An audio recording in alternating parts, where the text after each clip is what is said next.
Hello guys, shortcut চ্যানেলে তোমাদের অনেক অনেক স্বাগত। আর যারা যারা আমার চ্যানেলে নতুন আছো তারা প্লিজ চ্যানেলটাকে সাবস্ক্রাইব করে দিয়ে পাশে থাকা বেল আইকনটি অবশ্যই ক্লিক করে দিও। সকালবেলা এই যে ঘুম থেকে উঠে বিছানায় বসেই আছি, তোমাদের দাদাভাই কাজ করছে ফোনে, তো আমি ওই বসলাম, তো ভাবলাম তোমাদের সঙ্গে একটু শেয়ার করি।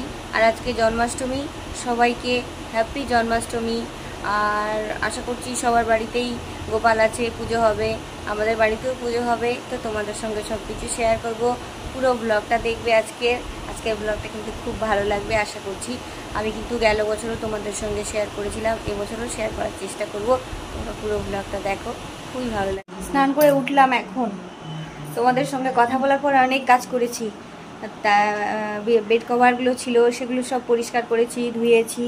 তারপরে হচ্ছে আমি তো তোমাদেরকে গেল বছরই বলেছিলাম, এবছরও বলছি, আমি কিন্তু চা জল খাই। তো যাই হোক, চা জল খেলাম, খাওয়ার পরে এই যে আমার স্নান কমপ্লিট হলো। এবার আমি কিন্তু ঠাকুরের দিকে চলে যাব। তো দেখো, গোপাল ঠাকুর আমার শুয়েই আছে এত বেলা অবধি।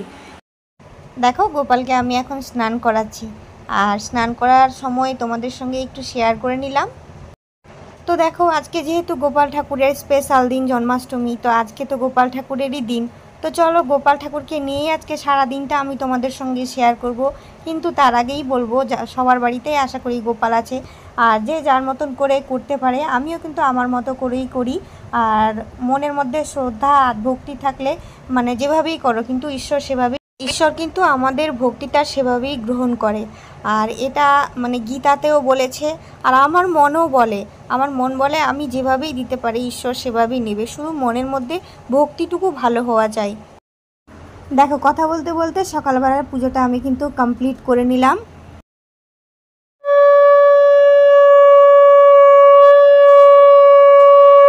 ফাইনালি ঠাকুর দেওয়া কমপ্লিট হলো। এবার আমাকে করতে হবে সেটা হচ্ছে বাজার যেতে হবে। আমি বাজারে চলে এসেছি, এই যে দেখো, বাজার করবো আর তোমাদের সঙ্গে কিন্তু শেয়ারও করবো, কী কী নিচ্ছি না নিচ্ছি সব শেয়ার করবো। বাজার চলে এসেছি, এই যে দেখো, রাস্তা এত ভিড় যে তোমাদেরকে আর কি বলবো বলে, প্রচুর ভিড় রাস্তা, দেখছো পুরো রাস্তাটা এত ভিড়। যাক, দাম চলে এসছে, এই যে এখান থেকে দাম নিয়ে নিয়ে তারপরে বাকি বাজারগুলো আরও করবো আস্তে আস্তে। আর ছোটো ছোটো আছে, দামগুলো বেশ ভালো আছে। এবারে চলে গেছে আমি বাজারে, আর বাজারে গিয়ে দেখছো আমি তোমাদের সঙ্গে কি কথা বলছি বলো তো, এত জিনিসপত্রের দাম পুরো আকাশ ছোঁয়া। সেটাই কিন্তু আমি তোমাদেরকে বলছি, প্রত্যেকটা জিনিসের মানে হাত দেওয়া যাচ্ছে না, এত জিনিসের দাম। ভাবো কিভাবে বাজার করা যায়। বাড়িতে এসেই কিন্তু আমি কাজকর্ম শুরু করে দিয়েছি। এই যে দেখো, নারকেল কুড়াচ্ছি, এরপরে কিন্তু নারকেলের নাড়ু বানাবো। আর আমার হাজব্যান্ডও চলে এসছে আমার সঙ্গে, তো ও আমাকে বলছে যে তোমার কত দূর। সত্যি বলতে কি বলো তো, এই কেবল আমার কাজ শুরু হয়েছে, আর এখন বাজে বেলা 2।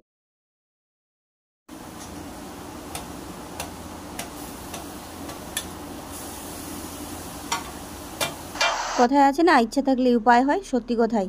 সেই দেখলে তো তোমরা যে আমি বাজারে গেছিলাম, বাজার থেকে এসে এখন বাজে 2টোর মধ্যে আমাকে 9:30টার মধ্যে সব কিছু করে কমপ্লিট করতে হবে।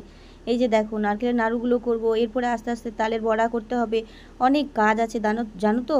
আর অষ্টমীটা মানে কি বলবো, এত তাড়াতাড়ি শেষ হয়ে যাবে, কোনোবারই হয় না এরকম, এবারেই হয়। তো এবারেই হয়েছে সেরকম, সেই জন্য কিন্তু আমি তাড়াহুড়োই করছি, কিভাবে করব।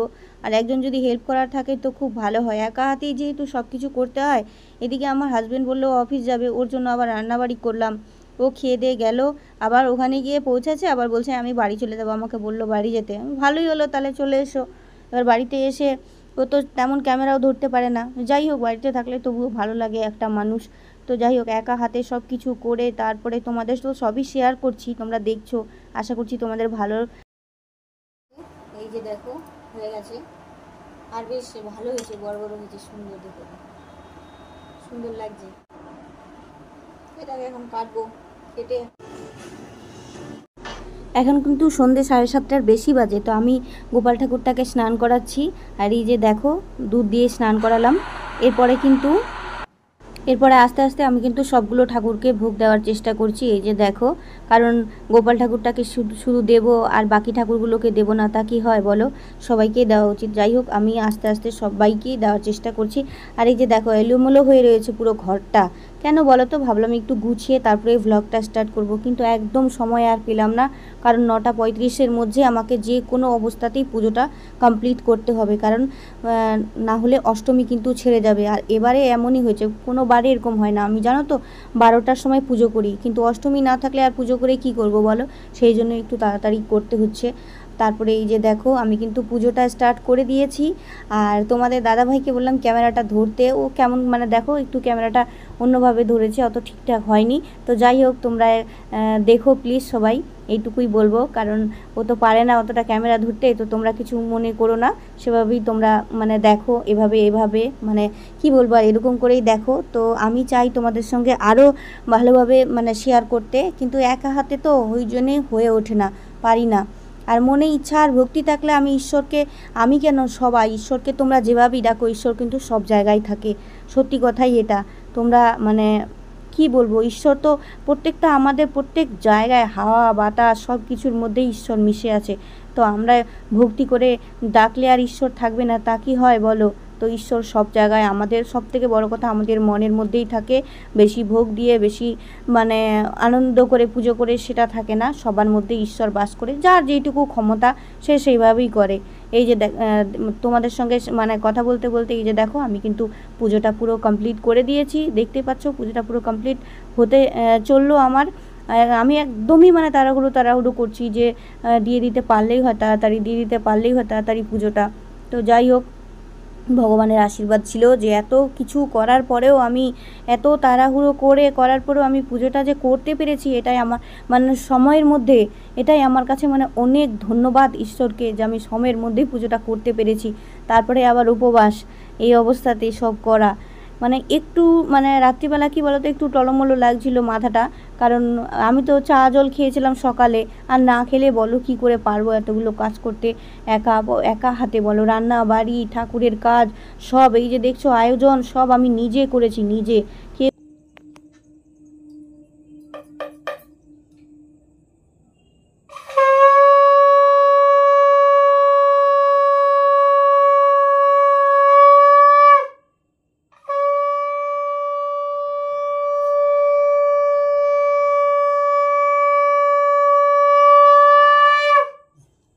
চলো ঠাকুর করে পুজোটা কমপ্লিট করে নিলাম, বাবা হাঁপ ছেড়ে বাঁচলাম।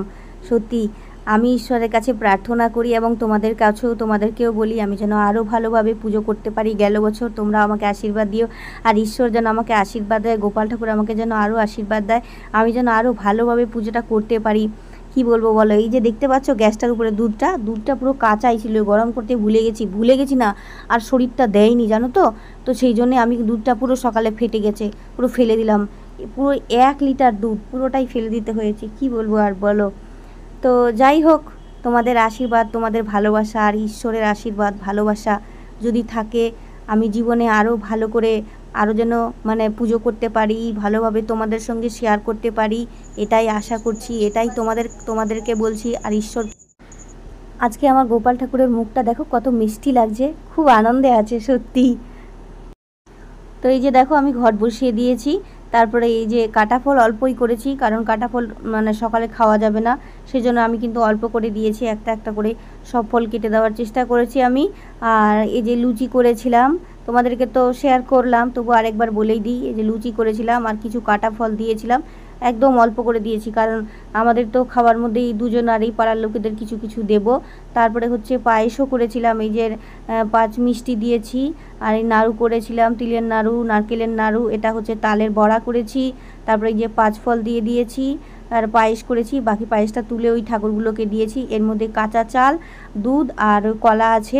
এই যে দেখো আমি সবগুলো ঠাকুরকেই দিয়েছি, তোমাদের সঙ্গে সবই শেয়ার করেছি। এই যে দেখো উপরেও ঠাকুর আছে, রাধাকৃষ্ণ, তারপরে হচ্ছে এই যে লক্ষ্মী ঠাকুরকেও দিয়েছি, সবাইকে কিন্তু আমি দিয়েছি দেখো। আর ঈশ্বরকে আমি এইটুকুই বলি আমার যেন আরও শক্তি হয়, আমি যেন আরও ভালোভাবে দিতে পারি তোমাদেরকে, এইভাবে সারা বছর যেন দিয়ে যেতে পারি, ভোগ যতদিন আমি বেঁচে থাকবো। তোমাদের আশীর্বাদ, ঈশ্বরের আশীর্বাদ খুব দরকার আমার কাছে, কারণ তোমরা আর ঈশ্বর ছাড়া এই পৃথিবীতে আর কেউ আমার নেই। তো যাই হোক, তোমাদের ছাড়া যাক সব কিছু টাইমের মধ্যে করতে পেরেছি, খুব ভালো লাগলো। আর তোমাদের সবাইকে শুভ জন্মাষ্টমী।